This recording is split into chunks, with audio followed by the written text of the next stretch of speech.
siling sang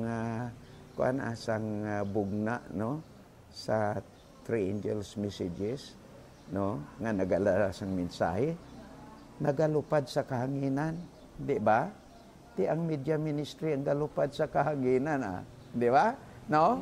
Di ba? On the air. You are on the air, no? So, nagalupad sa kahanginan. Kag ang isa kabutang amo ini. Ang media ministry makapenetrate sa mga lugar nga hindi masudlan sang mga pastors. Mga lugar nga hindi masudlan sang aton mga laymen, no? May mga duog nga hindi ma-penetrate personal pero pinaagi sa media. Sulod, waya sing makasiling, hindi kami sa imo, no? Manuktok ka sa puwertahan, hindi kami na kinahanglan. Mas, ang media masulod, no? Wala pulo panuktok, no? Kag isa pa, bisan debatihon kag pinilusopohon.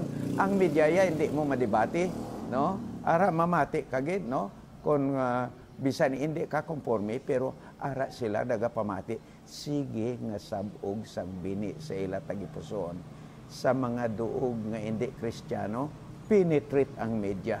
Sa mga duog nga prejudice, penetrate ang media. Sa mga duog nga wala democratic, no, ang government, no, nga nang hindi sila magpamati sa biksan kay sino, ang media sunod.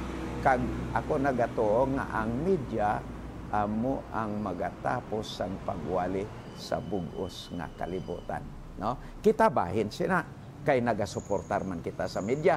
So pag suportar ta sa media, kaupod kita sa sinang nagawali sa bugos nga kalibutan.